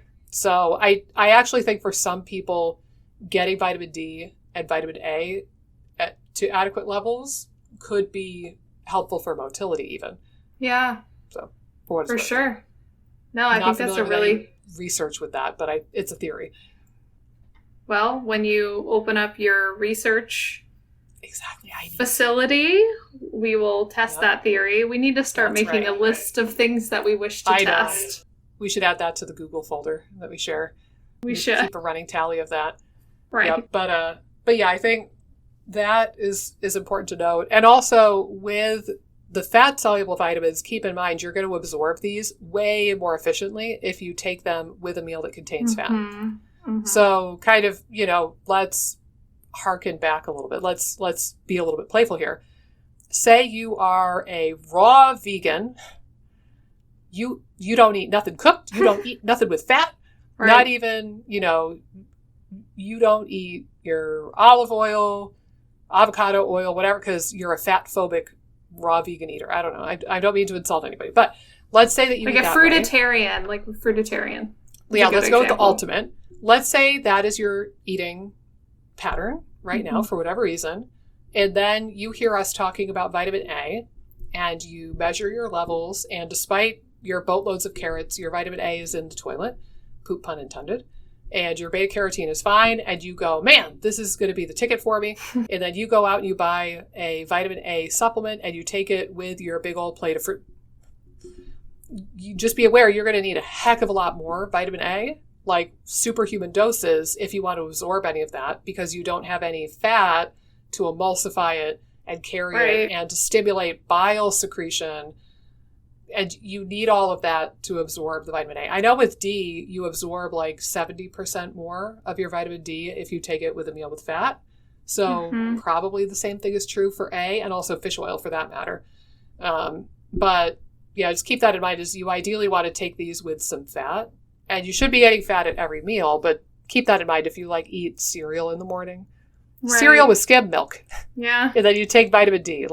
You might not absorb a ton of it. You're better off eating eggs or Like if sausage. You have more of it to go, even if you had something small for breakfast versus maybe your lunch meal's bigger. Yeah, and I actually don't think you need too much fat. It's not like you have to be I have to load this up with olive oil or anything like that. But it should have a normal amount of fat. Something at least. Right. Yeah. Yeah, you don't have to be guzzling the olive oil. You're like, I'm keto, baby. I'm going to absorb this vitamin A. Yeah. Yeah. I mean, it would probably help, but I think it's overkill. Right. But that's, it's worthy of your attention because, again, like there's so many things that will interfere with absorption. And again, to be repetitive here, if you eat a wide variety of foods and you're very flexible and open-minded with your diet, then you probably don't have to worry about these things quite so much. Or like if you're a person that eats a different breakfast a couple days a week, so like sometimes I'll eat eggs, sometimes I'll do eggs with toast, sometimes I'll do eggs with toast and avocado, sometimes I'll do yogurt with granola. Sometimes I'll do a veggie burger patty with an egg on top. Whoa. That's boss. Sometimes I'll do sausage and like a fruit. It depends, but like I don't have a standard breakfast so much, or like sometimes it's a smoothie. But if you're a person who, again, doesn't have the diversity in your diet and it's just like, nope, it's Cap'n Crunch every morning, end of story. Well, then if you have a diet that's more like that, or meals that are very rigid and it's the same thing each time you eat that meal, right, you probably have to pay attention to some of this nuancy stuff a little bit more than somebody who's eating different breakfasts, different lunches, different dinners, right, a couple of times a week. I would say my most frequent is eggs with like dairy-free cheese or avocado with it, but sometimes I'll mix it up. Yeah, I love eggs. My standard breakfast, like the golden child, is the eggs, I think. Yeah. Love it. Love me some eggs. Delish. Well, all right. Well, let's, like I said, I'm not so much an expert in these, but I'll wrap us up with the last two fat solubles because we're not going to neglect any of the children here, not on this podcast. Vitamin K, particularly K2, can segue from vitamin D because while vitamin D helps you absorb more calcium, it's vitamin K2 that tells the calcium where to go, namely bones and teeth, not arteries and soft tissues. So that's really important. That's part of why we're advocating vitamin K2 with your D now. I don't know off the top of my head. I don't know about the immune implications or the gut implications of K deficiency. I just know from like an overall health perspective and hey, you want good bones and teeth and you don't want to put calcium deposits in weird places perspective. I usually have people pair vitamin K2 with the D and take it in a product together. And then K1 is more famous for the blood clotting bit. Mm-hmm. But keep in mind, again, it's kind of like the vitamin A conversation. Theoretically, you should be able to consume a boatload of leafy vegetables and get a lot of vitamin K1, and then your microbiome should be able to convert that into K2 and give you enough K2. But most of our microbiomes are shot to the point where we don't do that super efficiently anymore. So I think it's worthwhile for people to take some K2, especially if you're in a country like the United States where, let's face it, we don't eat a lot of leafy greens. We sure as heck don't eat natto. Although when I go to Japan someday... I'm just kidding. When I go to Japan someday, I will try natto. I have heard it is a very stinky, stinky food, but I'm excited to try it someday. I've heard it's nasty, but I haven't tried it. It looks gross. It looks like a big old booger. But I'm going to try it because I'm going to give it a shot. But yeah, if you want to weigh in any more with K, I would just say that similarly, if you're a vegetarian or a vegan, don't fool yourself into thinking that you're guaranteed to be okay with K2 because you eat the leafy greens. Right. You could have a conversion issue, but it appears to be less about your genetics and more about your microbiome and how healthy they are. And, we can do things later in our lives to try to favor diversity and gut microbiome health. But if you're like me and you've had a ton of antibiotics in your young life, there are just some things that are gone. Like I look at like a Thrive test for me and I'm like looking for certain bacteria and I'm like, nope, that's gone, that's gone, that's gone. Fuck my life, that's gone. Yeah. And it's on repeated tests. So, you can revive something if it's on the brink of death, but you can't bring back something that's extinct. Right. So if you led like a standard American life with a lot of antibiotics and pesticides and microbiome abuse, and now you're like in your 20s or your 30s, and now you're a vegan and you're like, yeah, my microbiome's healthy because I'm a vegan, I want to believe that, but there might be some stuff that's just gone. So you might need to compensate for that by supplementing with vitamin K2 or eating stinky natto, one or the other. Yeah, I know eggs have a decent amount of K2 as well. But yeah, I think that you're right, especially if you are someone that's concerned about bone health in particular, or even like cardiovascular health, because it helps prevent calcification. But yeah, I agree with everything you're saying. I don't know of any gut health related things, but maybe it just hasn't come to the surface quite yet. I think it's behind. I think it's behind the curve.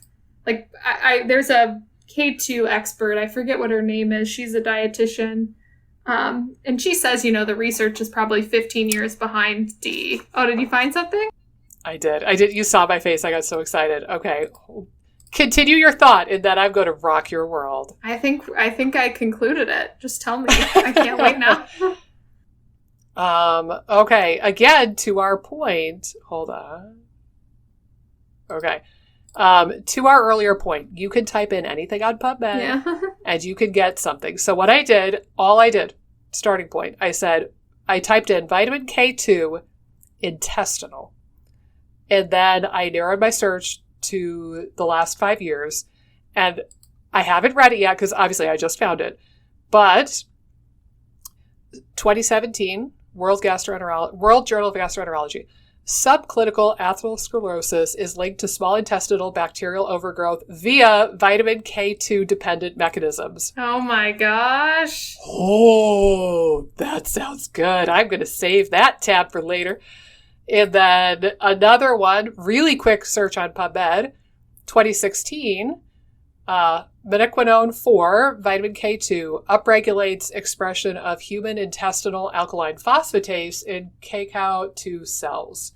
And alkaline phosphatase seems to be involved in like LPS binding, like something to do with LPS. I forget exactly what I've read about that. So K2 might be important for your gut in ways that we are just beginning to understand. But that SIBO study sounds juicy. Yes. So there's probably links, we just didn't know them and we didn't bone up enough for this episode.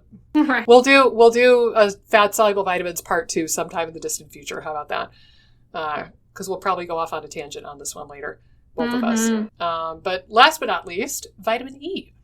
I think vitamin E is most famous for skin, if anything. Yeah. I know like a friend in grad school, I remember if she got a zit, Mamie would like dab vitamin E. She would break open a gel cap and squeeze a little bit on and dab it on. My mom, for a while there, she was telling her doctors that she had really dry skin and they told her, go to CVS and get a vitamin E supplement. What I will say about vitamin E is that it's like the forgotten stepchild of all of these vitamins, all the vitamins ever. Yeah, it's really pitiful, but it's still important. The thing is, we have bastardized vitamin E so much. So when you look at a vitamin or 99% of supplements, it'll say vitamin E, but that's alpha tocopherol. If you look at real vitamin E from food, like the good stuff, there's 4 tocopherols and 4 tocotrienols. They're all important. They're all part of what we call vitamin E. But we took these 8 compounds that have synergy and beauty and complexity, and then we sucked out one. Yeah, kisses. Yeah. We sucked out the one, and then we learned how to purify it and mass produce it, and then that's what we put in the supplements. Right. So, it's not that a little bit of alpha tocopherol is bad. It is part of vitamin E, but it's not really vitamin E. And there have been some studies, I think if I remember correctly, it has to do with prostate cancer and I think maybe lung cancer. But there have been some studies in more recent years where they look at large cohorts of people who have kids, I think prostate and lung, and they give them a vitamin E supplement, quote unquote, alpha tocopherol, because it's an antioxidant.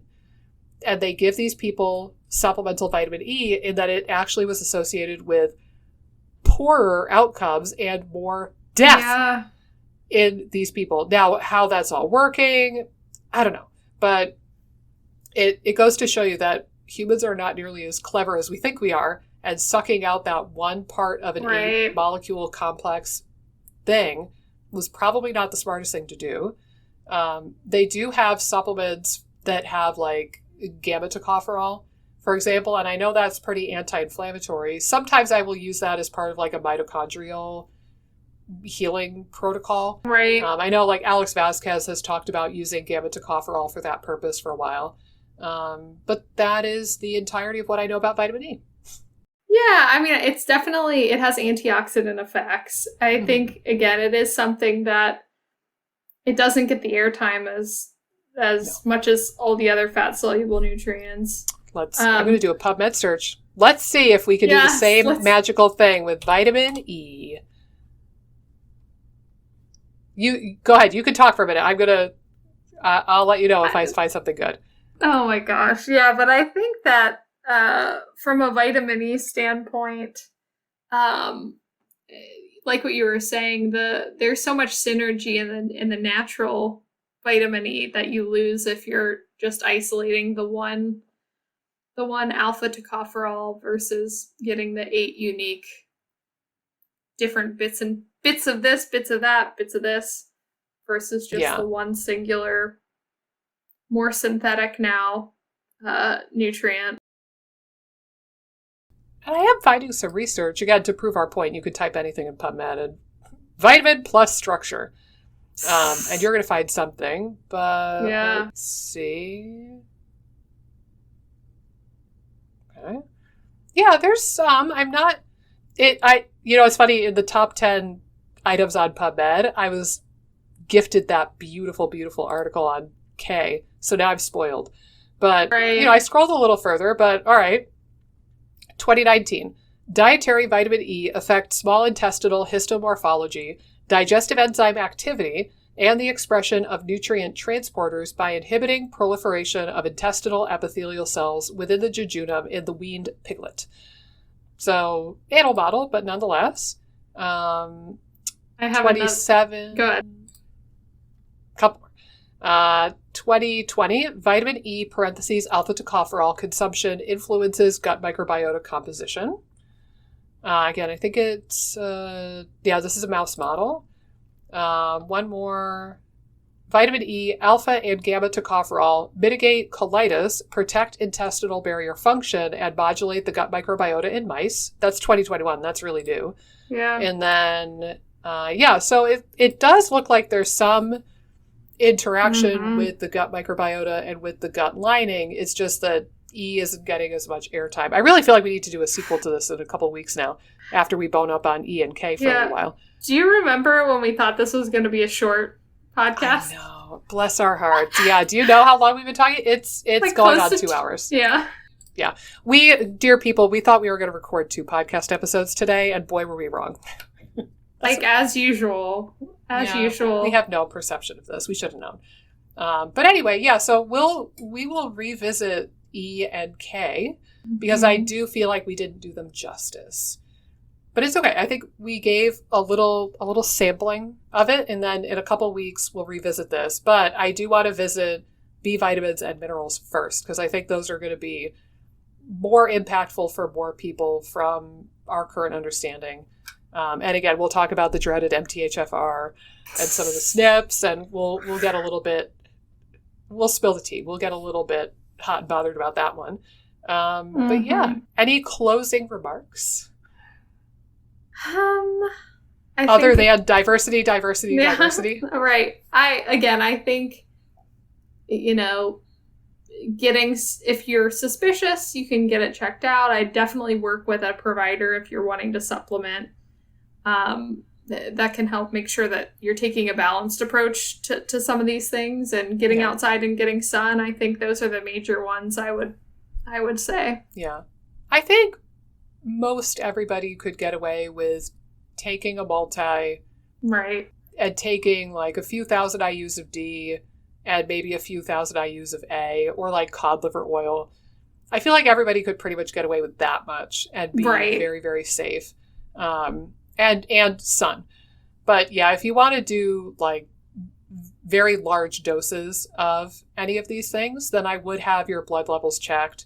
I think most people could get away with pretty hefty doses of magnesium on their own without a lot of supervision. I would say zinc, I would hesitate to say that with. Right. Because, again, zinc, for all that we talked about One Direction, that calcium and copper and folate and iron inhibit zinc absorption. The opposite is true, too. Right. So if you take a zinc supplement with your iron supplement, good luck. Or if you take zinc with, I don't even know, like a whole boatload of spinach and you're trying to absorb the iron from the spinach, good luck. So similarly, like when you start pumping up the minerals in particular, you start running the risk of inhibiting other minerals or other vitamin absorption. So I would caution people to not do high doses of zinc or high doses of vitamin A or high doses of vitamin D unsupervised. I do think that monitoring levels and making sure you're not overdoing it or bucking up other systems would be important. But yeah, I think most people could take a reasonable dose of any of these things or a moderate to hefty dose of magnesium without any detrimental effect. But you can become toxic in any of the fat solubles, particularly A and D. So you want to be a little bit cautious with supplementing high doses of those. Mm-hmm. Yep. But that's the glory. If you get a lot of these things through food and sunshine, then you don't have to worry nearly as much. And then it's kind of a moot point anyway. Right. So nutritional diversity as much as possible. Put down the Captain Crunch in the morning and have some freaking eggs. And, Right. you know, live your life. Watch, we're going to get angry comments from the vegans now. I was one of you. Yeah. Don't hate on me too much. Well, I was never a vegan because at the time I was not willing to give up dairy. Yeah. And the ultimate irony is that I discovered dairy was one of the things my body really hates. Oh, so God. Yeah. I went from vegetarian who ate primarily gluten, dairy, and soy to, and hummus. Lots of hummus. And then I flipped and I realized, okay, gluten and dairy and sesame are no-goes. Oh my God. And I had to shift pretty drastically. The only one that I overconsumed for years and I appear to not have a problem with is soy. It is a miracle of all miracles. I don't know how my body deals with soy because have you ever seen a tofurkey? No, and I'm kind of scared to learn. Okay. This is just like, we'll talk about this at Thanksgiving time too, I'm sure. Right. But, all right. So my mom and I went vegetarian at the same time. She wanted to lose weight. I was too lazy to chew meat. I swear to God. I complained when I was 2 years old. They wrote in my baby book that I complained that meat was too hard to chew. Oh my. You don't get lazier than that as a human. And then when I was 11, my mom came home and was like, Nick, I want to be a vegetarian. You want to try it with me? And I was like, sure. Like, not a lot of thought. I was just like, all right, yeah. Because I was kind of neutral on the whole meat experience anyway. Right. So, sounded like a good thing for me. My mom said I always preferred foods that I could just gum down, like yogurt and pudding. Oh my gosh, anyway. you're like an old man. I know. Yeah. So, and if I ever lose all my teeth, I will revert back to that old man behavior anyway. But, I preferred softer things anyway. So it was no big deal for me. My mom lasted about 6 months. Oh my gosh. And she craved blood. Oh gosh. She needed the iron. Like she was really, really iron deficient and it set in very quickly. And like her doctor measured her levels. They were like, whoa, you need iron. And she was like, okay. And then she backed it. But then I was like, yeah, I'm going to keep this up. And then I was a vegetarian for another 10 and a half years. Oh my gosh. Or maybe 11. So when my mom and I were both vegetarians, we were exploring all the different vegan and vegetarian foods. And this was back in I'm 35. This would have been 1996 because I was 11. And in 1996, we didn't have Whole Foods. We didn't have Amazon Prime. We didn't have Yokos and all of the beautiful, amazing things we have now. We had like cardboard and Bush. So we went to the Hippy Dippy Green Star in Ithaca, New York, and it was like the hippy dippiest market that we could find. And we got all of these weird ass vegan foods that were like modified hydrolyzed soy isolated protein shit. And okay, so we got the tofurkey lunch meat, which at the time we thought was good. I can't tell you now because it's been years, but at the time we were like, yeah, this is good. So we would get the tofurkey lunch meat. There was literally no fake cheese. Nobody had figured out how to make fake cheese at that point. So this is why I could never give up the cheese at the time, because I was like, there's literally no substitute. No. We would get the Tofurkey hot dogs, and we would get the veggie burgers, like the Morningstar Farms, the ones that try to look like meat. Right. But they're not meat. Now, if I eat a veggie burger, I get the ones that have actual vegetables in it, and you can see, like, the bits of carrot and stuff. Right. But that's beside the point. But for Thanksgiving, we were like, oh, man, what do? We usually have turkey, like a normal American. And Green Star had Tofurkey. And it was this blob. The only way I can describe it is it's approximately the size and shape of a human brain. And yes, I've seen real human brains because dissection anatomy classes are so fun. So it's about the size and shape of a real human brain, about yay big, and it's a blob. It is an amorphous blob with no real life of its own. And you're supposed to bake this blob of Tofurkey in the oven, and then they show you the picture on the label, and you're like, wow, it kind of looks like a turkey. No. It will not look like a turkey. It will never look like a turkey. Give up the dream that it will look like a turkey. And then we're like, well, hopefully it tastes good. To this day, again, it was 1996. We're recording this in 2021. I almost said 2011. So this was, 25 years ago. And my mom, to this day, if you say the word Tofurkey, she will reply, rubberized sea sponge. Oh my gosh. That was our opinion of it. It was so spongy and chewy and had no taste of its own. And it was just like this it was the epitome of a neutral object. Like, no defining characteristics other than the sponginess, the chewiness, and the total lack of color. It was this off tan color, this blob. So anyway. I don't like this at all. This is you should I feel like everybody should experience a bite of Tofurkey once in their life just so that you can appreciate how delicious actual meat is. But so then from that point on, I just, like, I would eat all the vegetables at Thanksgiving and I would just skip the turkey. Right. But we never bought it again because, oh my God, at least in 1996, Tofurkey was the most horrible thing I've ever tasted. So yeah, I don't remember how I got on that tangent other than recounting my vegetarian years. Oh, because I was one of you people. So yes, I know I picked on the vegans and the vegetarians a little bit today, but I was one of you. Right. So I get the plight of the vegetarian and the vegan. She gets it, people. She gets it. I'm just no longer one. I had to shift my priorities when the whole celiac thing hit the fan, and right. I realized that gluten was not a happening thing. Right. Yeah. I wonder if Tofurkey has gluten in it. Maybe. Probably. Wouldn't anyway. put it past it. Yeah. Maybe that's what gave it that chew. For sure. I gave it that, like, thickened it up a little bit. Yeah. Yeah. Well, anyway, this was a weird tangent to take, but as always, thank you for tuning in for the IBS Freedom Podcast, where you can learn about Tofurkey, that is a rubberized sea sponge. And what else do we talk about? Oh, we talked about the secretory IgA that comes out your butt. Yeah. So that was good. Or the enzyme that comes out your butt, whatever it was. I know. If that's not a Freudian slip, I don't know what is. Oh, God. But yeah, thank you for tuning in. As always, next time we will tackle either the B vitamins or the minerals. We'll see what floats our boat when we get there. And as always, if you like this video, go ahead and subscribe to the YouTube channel, drop a comment down below. We do collect comments and questions for our sporadic Q&A episodes, so stay tuned for that.